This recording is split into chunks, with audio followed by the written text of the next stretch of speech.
මේ තියෙන්නේ master plan එක. අපි සාමාන්‍යයෙන් 11 වසරේ 10 වසරේදී අපි මාස්ටර් ප්ලෑන් එකට අනුව තමයි අපේ ඉස්සරහට තියෙන පාඩම් සැලසුම්ගත කරන්නේ. මෙහි සඳහන් වෙන එක කොටුවක් එක සතියක්. මෙහි සඳහන් වෙන හැම කොටුවක්ම පටන් ගන්න ඉරිදයි. අවසන් වෙන්නේ සෙනසුරාදායි. උදාහරණයක් වශයෙන් අපි පළවෙනි සතිය ගමු. ඒ සතිය පටන් ගන්නේ 5 වෙනි ඉරිදයි. අවසන් වෙන්නේ 11 වෙනි සෙනසුරාදායි. උදාහරණයක් හැටියට ගත්ත මේ සතියේ ඉස්සෙල්ලාම තියෙන්නේ විද්‍යාව. SC කියලා කියන්නේ විද්‍යාව. ඒත් එක්කම MT කියලා කියන්නේ maths. HIS කියලා කියන්නේ history එහෙම නැත්නම් ඉතිහාසය. මේ එකින් එක පාඩම් 10 සහ 11 වසරවල මේ සතිය තුල අවසන් කරන පාඩම් ටික තමයි මේ සඳහන් කරලා තියෙන්නේ. ඉතින් සාමාන්‍යයෙන් අපි ඉස්සරහට මාස 2ක් විතර එක දිගට ප්ලෑන් කරනවා.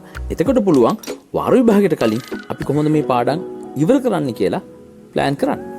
ඊළඟට මේ තියෙන ගැන් chart එක. ගැන් chart එක කියලා කියන්නේ මාස්ටර් ප්ලෑන් එකක තියෙන සතියක් විස්තරාත්මකව දැක්වීම. මේ ආදර්ශ ගැන් chart එකේ හැටියට ඔබට පේනවා එකම පාඩම හැමදාම කරන්නේ නැහැ. Tamanට අවස්ථාව තියෙන විදිහට තමා සැලසුම් කරන්නේ. විෂයක් හඳුනා ගැනීමේ පහසුවට අපි එක වර්ණයක් පාවිච්චි කරනවා එක විෂයකට. ඊළඟට අවසාන වශයෙන් ඩේලි ගෝල් ෂීට් එක. දිනපතා අපි පාඩම් කරන විදිහ කලින් දවසේ සැලසුම් කරන්න තමයි අපි මේ ඩේලි ගෝල් ෂීට් එක පාවිච්චි කරන්නේ. මුළු සතියේම හදන ලද ගැන් chart එකකින් තමයි මොන පාඩමද අද කරන්න කියලා උපුටා ගන්න. මෙහිදී ඔබට පැහැදිලිවම පේනවා එක් පාඩමකට යොදා ගන්නා ක්‍රියාකාරකම් හරි ලකුණකින් සඳහන් කරලා තියෙනවා.